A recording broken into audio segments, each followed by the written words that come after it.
Nashik TCS प्रकरणावरून अमित ठाकरे हे आक्रमक झाल्यात। मी असतो तर आरोपींना फाशी दिली असती असं अमित ठाकरेंनी म्हटलेलं आहे। असे प्रकार पुन्हा होणार नाहीत याची तुम्ही जाणीव करून दिली पाहिजे असं देखील अमित ठाकरे म्हणतात।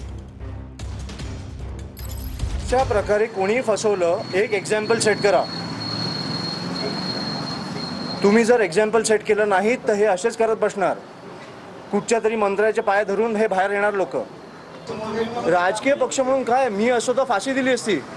कुठेतरी अशा प्रकारे चुकल्यावर आपल्याला कुठेतरी एक हे पाहिजे ना की जाणीव की तुम्ही एक जाणीव करून दिली पाहिजे लोकांना की अशी प्रकारे हे असा प्रकार परत नाही होणार। तर पुणे, नाशिक, मुंबई प्रत्येक शहरामध्ये ड्रग्ज येत आहेत असं अमित ठाकरेंनी म्हटलंय। ड्रग्ज प्रकरण थांबवण्याची ताकद सरकारमध्ये नाहीये का असा सवालही अमित ठाकरे यांनी उपस्थित केलेला आहे। ज्या प्रमाणामध्ये ड्रग्ज घेतलं जातात ते खूप भीषण असल्याचंही म्हणत या ठिकाणी अमित ठाकरे यांनी चिंता व्यक्त केलेली आहे। दोन तरुणांचा जीव जातो या गोष्टीत आणि मला वाटतं की हे ड्रग्ज कुठून येतात आपल्या प्रत्येक शहरांमध्ये येतात। पुणे असेल, नाशिक असेल, मुंबई असेल, हे किती प्रमाणात येतात हे पण मी तुम्हाला सांगेन। हे थांबवण्याची ताकद सरकारमध्ये नाही आहे का? दरवेळेला असा काहीतरी प्रकार झाल्यावर मला वाटतं की आपण कुठेतरी ह्याच्यावर चर्चा करतो।